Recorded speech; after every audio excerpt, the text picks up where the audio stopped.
কান্তারা সিনেমার ট্রেলার চলে এসেছে। হ্যাঁ, আজকেরই আসার কথা ছিল, আমরা সকলে প্রায় জানি অল্প বিস্তর, আমার এই চ্যানেলেই তার আপডেট দিয়েছিলাম। কিন্তু ঘটনাটা হচ্ছে এই ট্রেলারটা কেমন হয়েছে। ট্রেলারটা হয়েছে খুবই ভালো।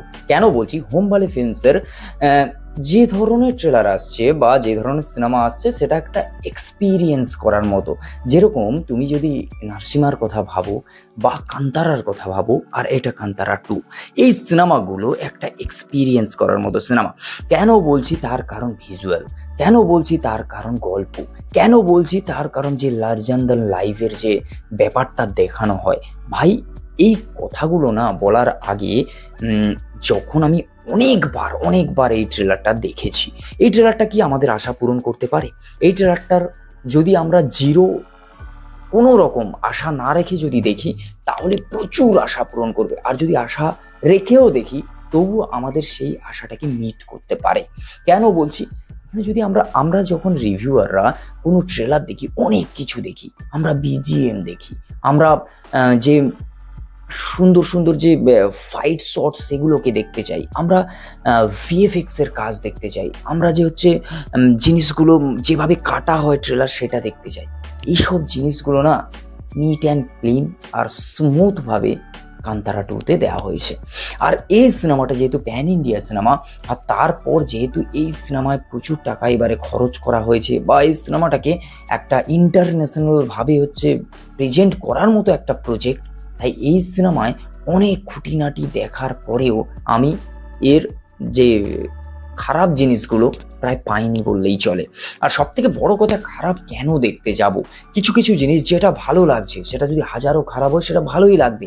এই জিনিসটা কেন আমি বলি, আমি যখন রিভিউ করি তখন অনেক কিছু জিনিস দেখি যেগুলোর মধ্যে এই জিনিসগুলো ইনক্লুডেড থাকে, কিন্তু ঘটনাটা হচ্ছে যে কেমন লাগলো একজন সাধারণ মানুষের খুবই ভালো লাগবে, যারা হচ্ছে এন্টারটেনিং পারসন, যারা এন্টারটেনমেন্ট হতে চায় সিনেমা হলে গিয়ে, তাদের জন্য এই সিনেমাটা একটা ভালো জায়গা। আর হ্যাঁ, ভালো গল্প দেখতে পাবেন আপনি এই সিনেমাটা দেখতে গেলে। ভালো গল্প দেখতে পাবেন। তখনকার দিনে যে আগের মানুষ, যে আগের জন্মের বলতে যাচ্ছিলাম, যে মানুষ তার আদিম যুগে যখন হচ্ছে তাদের পূর্বজ যারা ছিল তাদের থেকে কিভাবে হয়েছে, সেই গল্পটাও ইনক্লুডেড রয়েছে।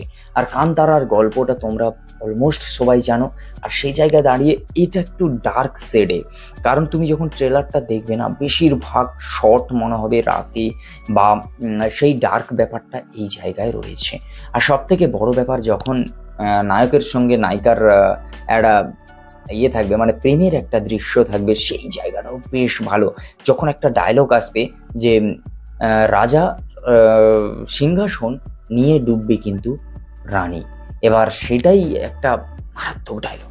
আর তারপর এখানে নায়িকাকে দেখতে ভালো লাগছে, যিনি রানীর চরিত্রে রয়েছেন, যিনি হচ্ছে তাকে বেশ দেখতে ভালো লাগছে। এখানে প্রত্যেকটা ক্যারেক্টারের নিজস্বতা বোঝা যাচ্ছে, এটা একটা খুবই ভালো দিক। আপনারা যান, ইউটিউবে গিয়ে ট্রেলারটা দেখুন, কান্তারা 2 ট্রেলারটা দেখুন। আমি বলছি তুমি এক্সাইটেড হবে এই সিনেমাটা দেখার জন্য। 2রা অক্টোবর এই সিনেমা রিলিজ হচ্ছে। নিজের কাছের সিনেমা হলে গিয়ে অবশ্যই সিনেমাটা দেখার চেষ্টা করো। কিছু কিছু সিনেমা আসছে সেটা এক্সপিরিয়েন্স করার জন্য দেখো, এন্টারটেনমেন্টের জন্য দেখো, গল্পের জন্য দেখো। সবকিছু বিচার করার কি দরকার, তাই না? যাই হোক, চলো দেখা হচ্ছে খুব তাড়াতাড়ি নতুন একটা ভিডিও। ততক্ষণ জন্য like, comment, share and subscribe my YouTube channel. আর তুমি ফেসবুক থেকে দেখে থাকলে অবশ্যই পেজটাকে ফলো করো। দেখা হচ্ছে খুব তাড়াতাড়ি নতুন একটা ভিডিও। টাটা।